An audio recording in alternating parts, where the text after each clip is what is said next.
మోక్షం అంటే ఏంటి అసలు? ఈ భవబంధాల నుంచి విముక్తి. అంటే ఈ పుట్టటం, పెరగటం, మళ్ళీ తినటం, మళ్ళీ చచ్చిపోవటం, పుట్టటం, పెళ్లి చేసుకోవటం, ఈ కర్మలను అనుభవించటం, చాలా రకాల మనుషులతో ఇబ్బంది పడటం, మీరు ఇలా నన్ను ఇంటర్వ్యూ చేయటం, ఇలాంటివన్నీ కర్మే తల్లి. ఈ కర్మ అనే సైకిల్ నుంచి దాటిపోయి ఎప్పటికీ రాని స్థితిలో లీనమైపోవటం. ఎప్పటికీ రాని స్థితి శివుడు. ఆ శివుడిలో లీనమైపోవటం ముక్తి. మీ పరంగా మీకు శివుడు అంటే ఇష్టం కాబట్టి మీకు శివుడు అన్వయించి చెప్తున్నాను. ఇప్పుడు కొంతమంది గొప్ప గొప్ప వాళ్ళు ఉంటారు, యోగులు, పెద్ద పెద్ద తపస్సు అంటే మహాయోగులు, వీళ్ళంతా కూడా ఉంటారు కదా. వాళ్ళకు అంటే కుటుంబం ఉండదు, ఒక బాధ్యత అదంతా ఏముండదు. వాళ్ళు ఎంతసేపు ఉన్నా భగవంతుడి ధ్యానం చేసుకోవడం కోసమే ఉన్నారు, మనకి ఏదో ఒకటి తెలియజేయడం కోసమే ఉన్నారు.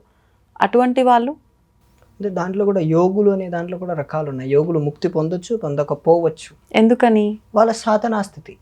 ఏదైనా ఏంటంటే దీంట్లో ద్వైతముక్తి, విశిష్టాద్వైత ముక్తి లేదా అద్వైత ముక్తి అని 3 రకాలుగా నేను డివిజన్ చేసి చెప్తాను. దీంట్లో కూడా రకాలు ఉన్నాయి. సాలోక్య, సామీప్య, సారూప్య, సాయుజ్య అని ఇలా రకాలు ఉన్నాయి. ముక్తిలో కూడా ఏంటంటే శివుడిలో ఐక్యం అవ్వటం అనేది ద్వైత ముక్తి. ఎందుకంటే శివుడు వేరు, మీరు వేరు.